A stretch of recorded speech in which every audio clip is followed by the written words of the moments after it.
বাংলা চলচ্চিত্রের জনপ্রিয় অভিনেতা ও প্রযোজক প্রসেনজিৎ চট্টোপাধ্যায় আবারও প্রমাণ করলেন তিনি শুধু পর্দার নায়ক নন, বরং ইন্ডাস্ট্রির প্রকৃত অভিভাবকও। বাংলা সিনেমার হারানো গৌরব ফিরিয়ে আনতে এবার তিনি এগিয়ে এসেছেন এক ব্যতিক্রমধর্মী ও সাহসী উদ্যোগ নিয়ে। সম্প্রতি এক অনুষ্ঠানে প্রসেনজিৎ ঘোষণা দেন, কলকাতা এবং পশ্চিমবঙ্গ জুড়ে ১০০টি আধুনিক সিনেমা হল নির্মাণ করবেন তিনি। উদ্দেশ্য হল দর্শকদের আবার সিনেমা হলমুখী করে বাংলা চলচ্চিত্রকে বাঁচানো। প্রসেনজিৎ বলেন, সিনেমা শুধু বিনোদনের মাধ্যম নয়, এটা আমাদের সংস্কৃতি, আত্মপরিচয় আর গভীর আবেগের জায়গা। আগে প্রতিটি শহরেই একাধিক সিনেমা হল ছিল, মানুষ পরিবারসহ হলে গিয়ে সিনেমা দেখত। এখন সেই চিত্র অনেকটাই বদলে গেছে। আমি চাই নতুন প্রজন্ম ফিরে পাক হলের সেই অভিজ্ঞতা।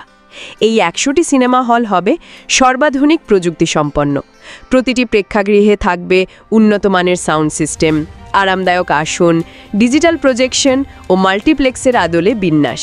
শুধু তাই নয়, এই হলগুলোতে স্থানীয় নির্মাতাদের জন্য আলাদা অধিকার থাকবে। প্রসেনজিতের এই উদ্যোগ ইতিমধ্যেই ইন্ডাস্ট্রির অনেকের প্রশংসা কুড়িয়েছে। অনেকেই বলছেন, যখন একের পর এক প্রেক্ষাগৃহ বন্ধ হয়ে যাচ্ছে, তখন এমন সাহসী পদক্ষেপ বাংলা চলচ্চিত্রের ভবিষ্যতের জন্য অত্যন্ত গুরুত্বপূর্ণ।